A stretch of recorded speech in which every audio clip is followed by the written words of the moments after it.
अस्सलाम वालेकुम। आज हम चैप्टर नंबर 2 स्टार्ट कर रहे हैं हमारा फार्माक्यूटिस का। और इसका पहला जो हमारा टॉपिक है वो है सरफेस एक्टिव एजेंट्स या सर्फेक्टेंट्स। ठीक है, सबसे पहले हम इसकी डेफिनेशन को देखेंगे। इसकी डेफिनेशन क्या है कि surface active agents are those agents which allow to immiscible solid, liquid और gas to become miscible and soluble.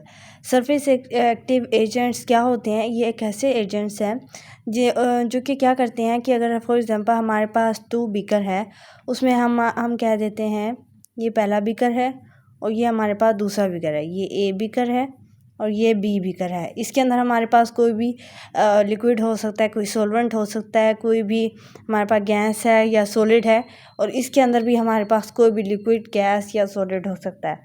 और ये दोनों जो लिक्विड हैं आपस में मिक्स नहीं हो सकते हैं, आपस में सोलेबल नहीं है।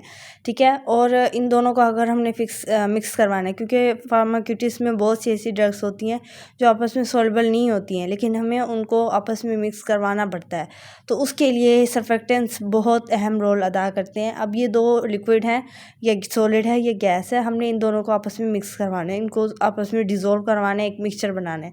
तो हम क्या करेंगे? सर्फेक्टेंट्स का इस्तेमाल करेंगे। सर्फेक्टेंट्स इन दोनों इमिसिबल सॉलिड, लिक्विड या गैस को आपस में सोलेबल बना देता है। ये किस तरह काम करता है, किस तरह इसकी सोलेबिलिटी को बढ़ाता है, वो अब हम आगे देखते हैं। सबसे पहले ये क्या करता है? उनकी सरफेस टेंशन को रिड्यूस करता है और इंक्रीज़ करता है सोलेबिलिटी को। अभी हम पहले तो ये देखते हैं कि सरफेस टेंशन क्या होती है। फॉर एग्जांपल ये हमारे पास एक लिक्विड है, सॉलिड है, ये गैस है। अब इसके ऊपर हमारा जो एयर है वो इसके ऊपर प्रेशर अप्लाई करती है, इसके ऊपर फोर्स अप्लाई करती है इसका एरिया कम करने के लिए। तो ये हमारे पास सरफेस टेंशन होती है। तो सर्फेक्टेंट्स का काम ये है कि वो इस टेंशन को कम करता है, ताकि जो लिक्विड्स हैं वो आपस में सोल्युबल आसानी से हो सकें, और उनकी सोलबिलिटी को इंक्रीज़ करता है। अगर ये इनकी सोलबिलिटी कम है तो वो इनकी सोलबिलिटी को बढ़ा देगा, ताकि ये ईजी आपस में सोल्युबल हो सके और ड्रग्स बन सकें। और सर्फेक्टेंट्स किस किस तरह अपना रोल अदा कर सकता है? ये as a wetting agent use हो सकता है, ये एमल्सिफायर यूज़ होता है, ये फॉर्मिंग एजेंट यूज़ होता है। अब किस तरह होता है इसकी डिटेल में आगे आपको देती हूँ। सबसे पहले हम सर्फेक्टेंट्स का स्ट्रक्चर बताते हैं कि इसके स्ट्रक्चर के में क्या क्या चीज़ें शामिल हैं। तो सबसे पहले जो इसका स्ट्रक्चर है वो 2 हिस्सों में हमने इसको डिवाइड किया हुआ है।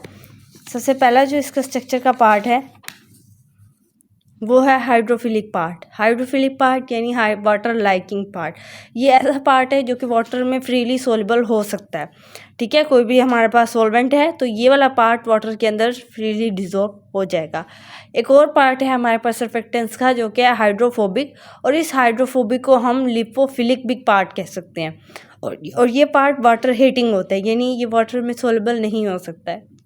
अब हाइड्रोफिलिक जो ये पार्ट है जो वाटर लविंग होता है, ये हाइड्रोकार्बन्स से मिलके बना होता है, और ये हाइड्रोकार्बन्स लीनियर भी हो सकते हैं और ब्रांच चेन की फॉर्म में भी हो सकते हैं। इनसे हाइड्रोकार्बन से ये वाला पार्ट मिलके बना हुआ होता है। और जो हाइड्रोफोबिक पार्ट है ये हमारा आयनिक भी हो सकता है और कोई पोलर ग्रुप भी हो सकता है। ठीक है, ये इनका स्ट्रक्चर हो गया कि ये दोनों पार्ट हैं, और ये दोनों पार्ट किस तरह बनते हैं ये इसकी एक्सप्लेनेशन होगी। आगे हमने ये सर्फेक्टेंट्स की हमने स्ट्रक्चर ड्रॉ किए। इसमें सबसे पहले ऊपर ये हमारे पास हेड आ जाता है और नीचे ये इसकी टेल है। हेड हमारे पास पोलर और हाइड्रोफिलिक है, यानी ये वाटर लविंग है, ये वाटर में सोल्युबल हो सकता है, और ये पोलर इन नेचर है।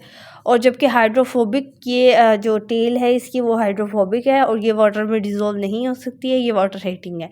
ठीक है, अब उसके बाद हमने ये एग्जांपल्स दिए हैं ताकि ये आपको समझ आ सकते हैं। फॉर एग्जांपल आप सपोज कर लें कि ये वाला एक कंटेनर है, उसके अंदर हमने ये पानी भरा हुआ है, ये सारा इर्द गिर्द एक्वस फेस है यानी पानी है।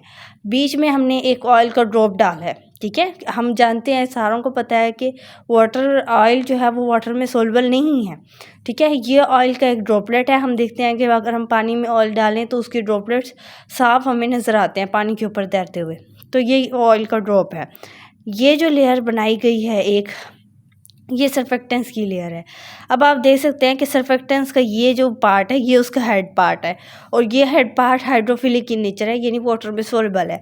तो हाइड्रोफिलिक पार्ट जो है वो वाटर का इस एक्वस फेस की तरफ है, जबकि हाइड्रोफोबिक पार्ट ऑयल की तरफ है। ऑयल क्या है, हाइड्रोफोबिक इन नेचर है, क्योंकि ये वाटर में सोल्यूबल नहीं है, ठीक है। तो जो हाइड्रोफोबिक पार्ट होगा वो हमेशा हाइड्रोफोबिक जो होगा हमारे पास सॉल्वेंट उसी की तरफ ही होगा, और जो हाइड्रोफिलिक पार्ट है सर्फेक्टेंट का वो हमेशा हाइड्रोफिलिक सॉल्वेंट की तरफ ही होगा, ठीक है। ये इसकी एग्जांपल है। अब फॉर एग्जांपल अगर हम इस तरफ आ जाते हैं, अब इधर हमारे पास एक और कंटेनर है जिसके अंदर हमने ऑयल भरा हुआ है, और उस ऑयल के अंदर हम वाटर का एक ड्रॉपलेट ऐड कर देते हैं, ये वाला।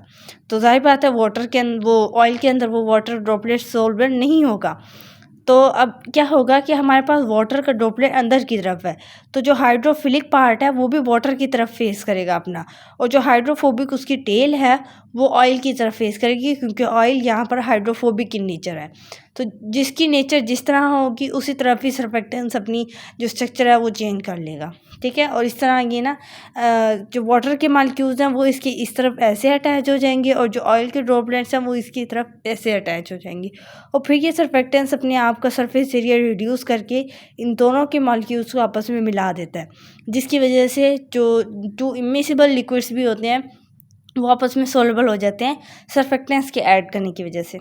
अब सर्फेक्टेंट्स हमने कहा कि वेटिंग एजेंट के तौर पे भी अहम रोल अपना प्ले करता है। तो किस तरह करता है, अब हम उसको एक्सप्लेन करेंगे कि अगर कोई केमिकल हम ऐड करते हैं किसी लिक्विड के अंदर, तो हमने पढ़ा है कि वो केमिकल सर्फेक्टेंट्स होता है जो कि उसकी सरफेस टेंशन को रिड्यूस कर देता है, और अगर वो वेटिंग एजेंट के तौर पे एक्ट कर रहा है तो वो एक और काम भी इसके साथ करेगा, और वो काम एक्स्ट्रा क्या है कि वो क्या करेगा, इसको मेक करेगा spread over more effectively and penetrating surface. अब इसी की एक्सप्लेनेशन है वो एक एग्जांपल के ज़रिए आपको समझाती हूँ।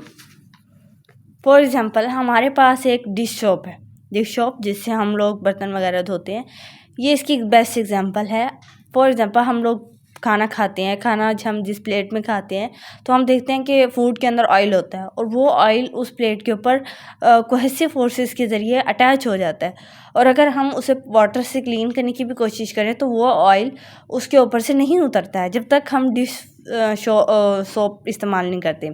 डिश सोप जो है ये एक अहम सर्फेक्टेंट्स है जो कि क्या करता है, ये अलाउ करता है किसी भी वाटर के ड्रॉपलेट को कि ताकि वो उस प्लेट के ऊपर मोर स्प्रेड ओवर हो जाए, इस तरह प्लेट साफ़ हो जाती है, ठीक है। डिश सोप अब क्या है, ये एक सर्फेक्टेंट्स के तौर पे एक्ट कर रहा है, ये अलाउ करेगा वाटर को कि वो उस ऑयल के अंदर डिज़ोल्व हो जाए ताकि वो वाटर ऑयल को अपने साथ लेकर बहा के ले जाए, और इस तरह हमारी प्लेटें साफ़ हो जाएँ। फॉर एग्जांपल ये डायग्राम के ज़रिए हमने शो किया है ताकि हम इसको आसान बना सकें। फॉर एग्जांपल ये हमारे पास